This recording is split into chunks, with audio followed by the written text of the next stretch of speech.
In 2014, an aspiring actress said, "Only sex or Shah Rukh sell." And she is probably right.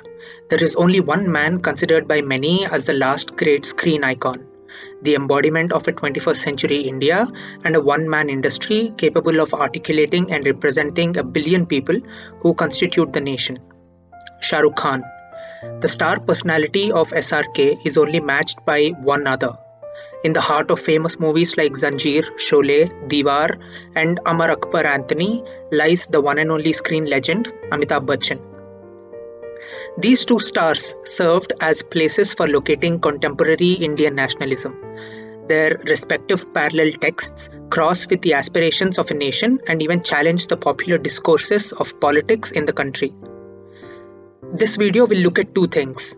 First, how the screen persona of both these stars different, and second, how the screen persona of both these stars draws from the tones of Indian epics, Mahabharata and Ramayana. Before we go any further though, we need to establish two things. One, what the term zeitgeist means. Zeitgeist is the defining spirit or mood of a particular period of history as shown by the ideas and beliefs of the time. It is basically a characteristic of a certain period. And the second thing, and more importantly, is make sure you like, share and subscribe to this channel for weekly bites of random content straight into your YouTube feed. Oh, mama. Both SRK and Bachchan embody various places of contested identities in modern India, of language, region, caste, class, religion, and even the struggles between urban and rural, and Western and traditional. However, they did it very differently. Bachchan's film persona challenged the figure of the noble individual as a dharmic model of hero. It tossed away the idea of a Lord Rama-esque hero and instead relied on the anti-hero model. If only sex or Shah Rukh Khan sell, then 40 years ago, one could have just as easily declared only violence and Bachchan sell. Bachchan's persona resembles the model of Karna from Mahabharata rather than Rama's from Ramayana. And this slowly evolved from purely Karna to a mix of Karna and Arjuna as time passed. Bachchan's parallel text was first driven by righteous anger and inhabiting the margins of a society that is driven by conflict. It is the theme of an angry young man. The two options available for this angry young man were victory in the face of all odds or a glorious death. Both these aspects can be clearly seen in his movies Zanjeer, Diwar, Sholay and Muqaddar Ka Sikandar. Even in Coolie, where he nearly dies during the filming, the film must change its conclusion, allowing for the Karna figure to live. This Karna persona later mixed with Arjuna's through movies like Sholay, Parvarish, Suhag, Amar Akbar Anthony and Naseeb. In these movies, he plays a caring hero who protects the weak, the obedient younger brother, and a caring, forgiving son who will continue to love an errant father figure. This echoes properly with Arjuna's love for Bhishma and Dronacharya, for example. Bachchan's parallel text is rooted in fulfilling a slum dweller's own fantasies.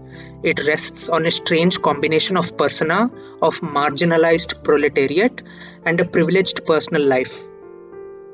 Now, in contrast to Bachchan, Shah Rukh Khan's star persona emphasizes his middle-class upbringing and values, an open, friendly personality, and an intense faithfulness to his wife and family.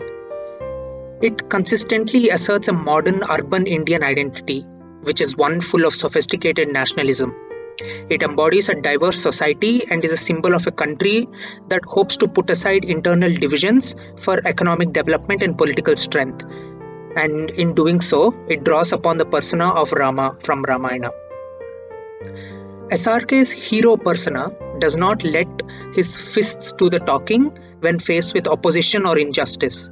Instead, his weapons of choice are negotiation, persuasion, especially in his post-1995 movies. You can probably guess which movie defined this style. And yes, you're right, it is Dilwale Dulhania Le Jayenge. This movie begins to define the new zeitgeist.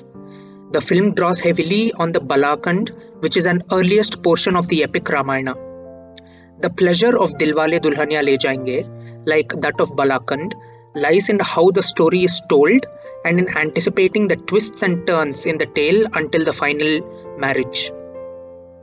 Later films like Pardes, Yes Boss, Dil To Pagal Hai, and Kuch Kuch Hota Hai continue to build on this Balakand sort of theme and focused on Rama's youthful exploits sort of way.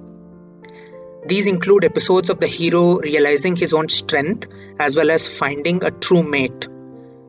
This only grew in the following years with Veer Zara, Main Hoon Na, and Swades reinforcing the set point. Both Bachchan's and SRK's texts represented the zeitgeist of their times.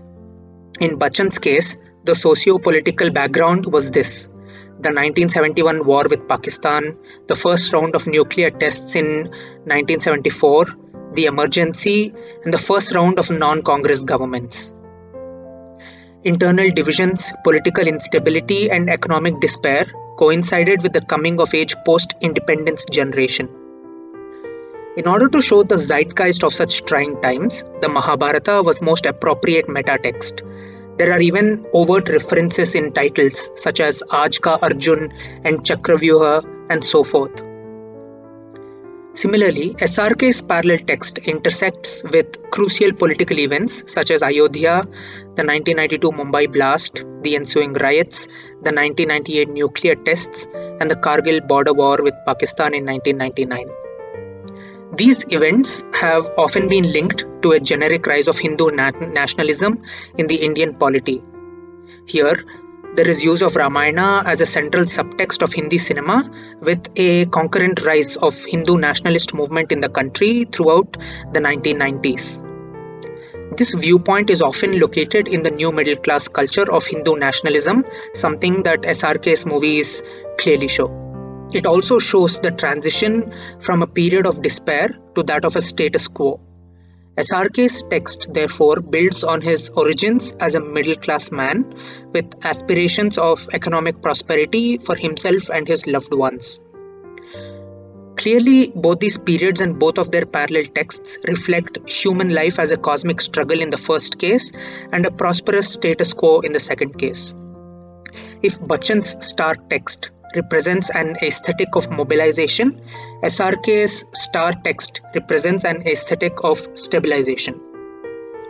Obviously, such portrayals get exhausted after a point for many reasons.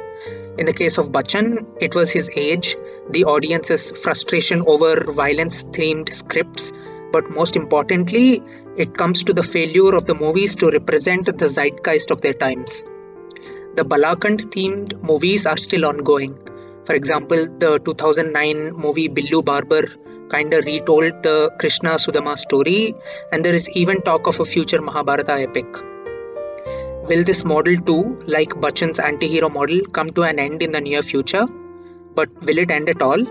Will the audience eventually, or are they already getting frustrated with how Bollywood movies are being told and adopted? Will today's or tomorrow's zeitgeist bring a new wave of storytelling? Only time will answer these questions. That's it for today. Thank you and take care. Oh, Mama.